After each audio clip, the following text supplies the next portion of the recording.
Hi guys, at nandito tayo sa bahay namin.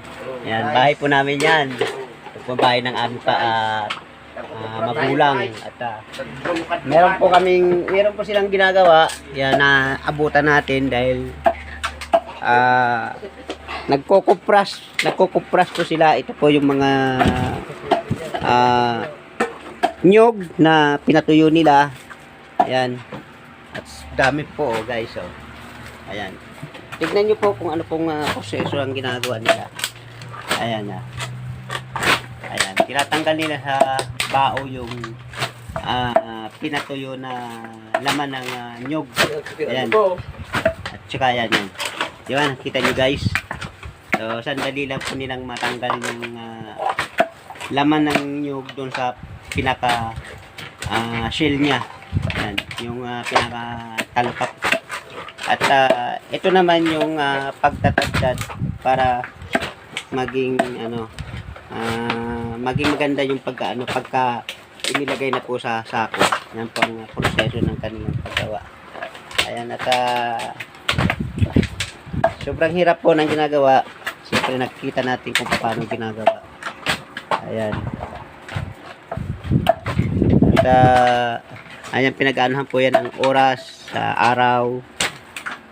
Nilalaan po yung araw at oras para magawa yung ganyang proseso ng pagkukupras. Dito po sa Bicol yan guys. Ayan. Kita nyo naman po at hindi naman po natin masasabi na yung kilo niyan ay maganda, pero meron din pong pagbaba. Maganda na rin po yung pagmataas ang kilo, per kilo niya. Ayan o. Diba? Kung paano nila ginagawa yung kanyang pamamaraan ng pagkukupras. Kaya dito sila gumawa sa loob ng bahay. Ayan. Kasi maulan po kasi. Kaya walang mapaglalagyan. Ano? Pagkatapos isako guys, diba? Pag nailagay sa sako, ngayon babayuhin po yan ng ganyan para masiksik. Ayan, di ba? Nakikita nyo naman po yung kung paano niya ginagawa yung paglalagay po sa sako para maging masiksik po ang paglagay ng kopra sa sako. Ayan guys.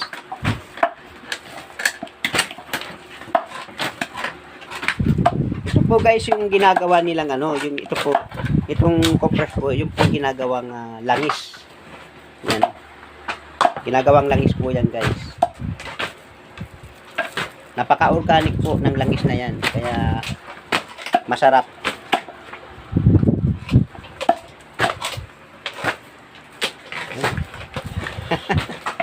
Di ba? Tulong-tulong, sama-sama. Madaling matapos ang trabaho pag tulong-tulong. Merong tagabayo. Meron taga-tanggal ng shell doon sa pinaka niya. At saka meron ding taga-tad-tad. Ang pagtatad-tad po, isa po yan sa pinakamahirap dahil mga professional lang po ang gumagawa niyan. Ayan, di ba? Mga professional po ang gumagawa niyan yung pagtatad-tad po ng ganyan. Ayan guys, maraming salamat po. Thank you for watching po. Maraming salamat.